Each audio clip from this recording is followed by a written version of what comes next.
Kita bersyukur kepada Yang Maha Kuasa bahwa kita diberi karunia luar biasa. Mungkin hanya 3 negara di dunia: Brazil, Kongo, Indonesia. Diketahui Pak Prabowo terus menggejot strategi nenek moyang kita, yaitu menyediakan lumbung pangan di berbagai daerah, kota, kabupaten, bahkan sampai ke desa. Hal itu semata-mata untuk mewujudkan swasembada Indonesia, bos.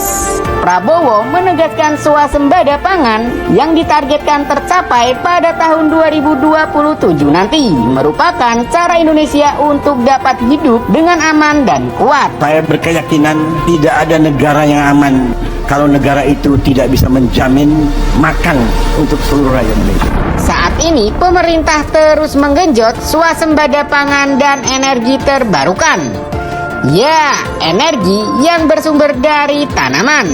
Tanaman shogun adalah tanaman zaman dulu yang kini naik daun karena banyaknya manfaat dari tanaman tersebut. Selain untuk pangan negara, tanaman ini juga bisa diubah menjadi bioetanol. Cuman dengan kadar 40-60% saja, bre. Tapi ya tak apa.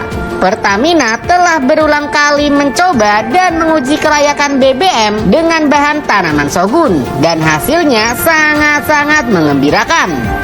Ya, bayangin saja, bre, Indonesia nantinya memiliki berhektar-hektar lahan tanaman shogun, dan pastinya pemerintah akan mengurangi impor BBM dari luar, yang nantinya pasti harga bensin pun akan lebih murah. Inilah yang dilakukan Pak Prabowo, menyiapkan 700.000 hektar lahan untuk swasembada. Di sisi lain, Brazil dan Amerika tidak hanya memproduksi sorghum untuk bahan pangan saja, tetapi juga mengembangkannya menjadi bioetanol sebagai alternatif bahan bakar. Prabowo mengingatkan di tahun mendatang penuh dengan tantangan. Selain itu, Prabowo juga memuji kepemerintahan Jokowi yang saat ini dirasakan beliau. Cetak sejarah, inflasi di Indonesia cukup sangat kecil. Bahkan seharusnya seluruh negara lain menirunya. Inflasi yang kurang lebih dari 1,55%, saya kira sangat jarang dalam sejarah dunia. Ini sekali lagi hasil kerja kita semua. Hasil bukan pemerintahan saya. Saya baru 51 hari menjabat. Berarti pemerintah-pemerintah sebelumnya ini semua berjasa, ujar Prabowo. Ini akan menjadi studi kasus, banyak negara akan belajar ke kita. Prabowo mengatakan selalu mengambil pendapat dan falsafah pendekatan sejarah, di mana pembangunan sebuah bangsa tidak dicapai 5 tahun atau 10 tahun, melainkan puluhan-puluhan tahun. Oleh karena itu, kepala negara mengatakan kehebatan bangsa Indonesia saat ini berkat jasa semua pimpinan sebelumnya. Karena jasa semua pemimpin sebelum kita yang semua lukisannya ada di dinding-dinding kita ini, ucap Prabowo merujuk kepada para presiden RI sebelumnya saat berpidato.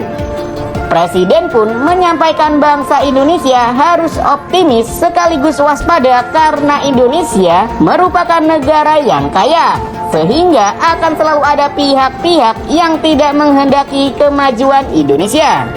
Dunia memang saat ini tidak sedang menentu. Semua tidak bisa diprediksi, kata Pak Prabowo. Yang tadinya tak ada apa-apa, kemarin saja Korea Selatan mendadak melakukan darurat militer. Ya, peperangan ada di mana-mana. Makanya Indonesia harus siap dan menyiapkan semuanya dari sekarang. Maka dari itu, Presiden Prabowo bekerja keras mencapai itu. Jadi, di saat semuanya gawat, Indonesia bisa mandiri. Gimana menurut kalian, Bre? Silahkan tencerutkan kegelisahan unek-unek kalian di Warmindo Jalan Pati Unus. ICI, Indonesia Coal Price Index, itu FOB-nya di Kalimantan. Kamu lihat di layar kaca kamu, ICI itu pun harganya variatif, tergantung berapa tinggi kandungan kalori dari batu baranya, atau orang suka bilang GAR-nya itu GAR berapa.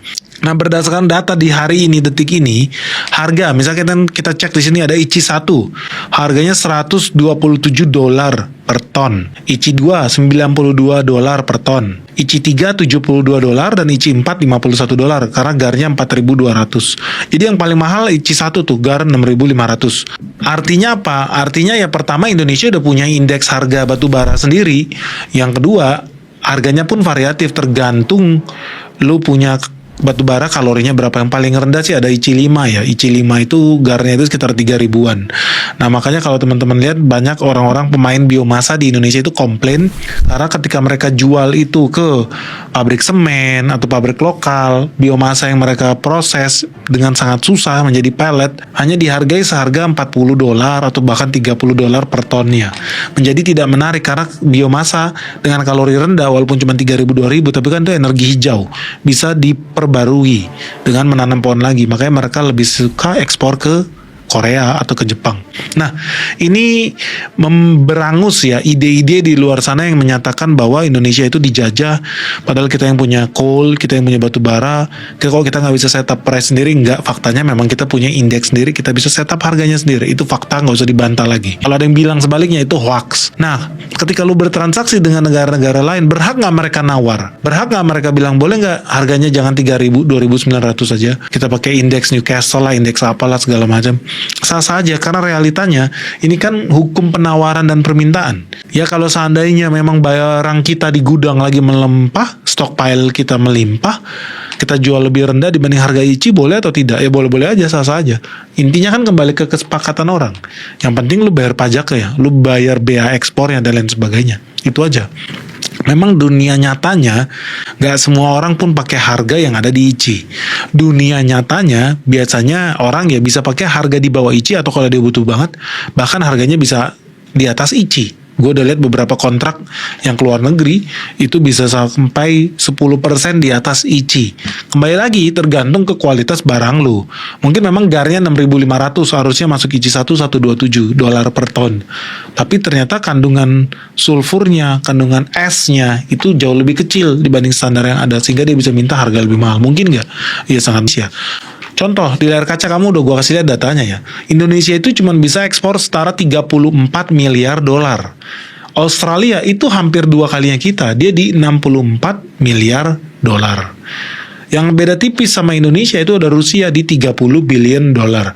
Maksudnya apa yang gue mau bilang? Kalau Indonesia terlalu belagu pakai harga sendiri, tentukan sendiri, sehingga kemudian harga kita jauh di harga market internasional, apa yang terjadi? Ya orang tinggal switching aja. Dia pesan batu bara bisa dari Kanada, Amerika, Mongol, Australia. Malah ada begitu banyak negara di dunia ini yang bisa memproduksi batu bara 100 miliar dolar bahkan lebih. Artinya dari sini lu udah bisa bilang Ini akan menjadi negara yang diperhitungkan nih di bidang pertanian di tahun 2025. Jadi memang untuk CPO, memang Indonesia masih ada PR supaya kita nggak ngebebek ke Malaysia. Again ya, eksportir, produsen sawit terbesar di dunia itu ya Indonesia sama Malaysia. Jadi Indonesia lagi-lagi bukan pemain tunggal, tetapi ya kita bisa kok, sama seperti batu bara, kita bukan pemain tunggal tapi kita bisa bikin indeks sendiri dan harapannya seperti yang kamu bilang kita udah bisa miliki itu di tahun 2025 indeks sawit Indonesia sendiri. Yang udah pasti ketika itu dibikin, disusun, ditentukan harganya, tetap tengok kanan kiri. Berapa sih harga sawit di Malaysia, berapa sih harga sawit di India dan lain sebagainya. Jadi tetap kita nggak bisa buta